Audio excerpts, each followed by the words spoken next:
Ate Emmy, pa-share naman po paano kayo mag-inventory. I-share ko sa inyo kung paano yung ginagawa kong pag-monitor ng aking benta. Pero wag nyo akong i-judge kasi wala naman akong pinagbasyan or wala akong ginaya, wala akong kinopya. Kundi ito ay sarili kong pag-compute at huwag kayong ano dyan. Kunwari lang ha, ngayon ay 1. Ayan, so August 31, meron akong balance na 10,450. So 10,540. Ngayon, kunwari, nakabenta ako ng 4,500 ngayong araw. Ano ba naman tong camera ko? Ayan. So, ipa-plus natin yung 4,500. Tapos, nag-grocery ako or dumating yung aking ahente ng sigarilyo, 5,400. Ayan. So, ililis ko yung 5,400 dyan. Less 5,400. Tapos, bumili ulit ako ng itlog. 6 na tray. Ililis ko po yung 1,500. Kasi 250 po isang tray ng itlog. Ayan, so meron akong balance na 8,140. For example, ngayong ados, nakabenta naman ako ng 4,000 kamo na. Ayan.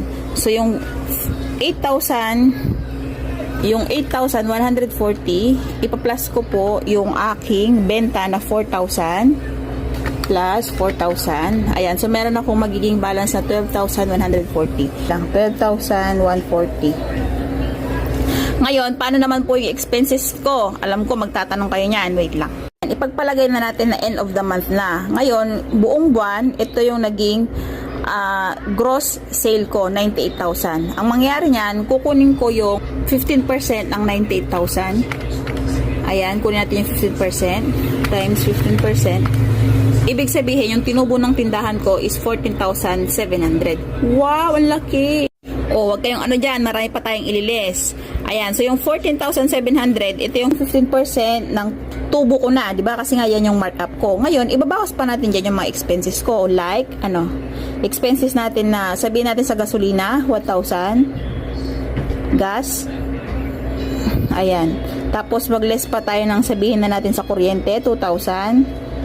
Electric. Tatabi ako ng 7% sahod ko sa sarili ko. So, bali po, yung 7% po ng 14,700 is 1,029. So, ililis ko po yung 1,029 na 7% mula doon sa 15% na tubo ng tindahan ko. So, ayan. Bali, ito po, yung 7% na yan, parang yan na po yung savings ko sa tindahan na natin na naiipon po yan at tinatabi ko para sa savings na pansarili. 14,000 minus natin 1,000, less 2,000, less 1,029. Bali ito yung lalabas na tubo ko sa isang buwan. Malinis na po yan. So, ilagay natin dito, 10,671.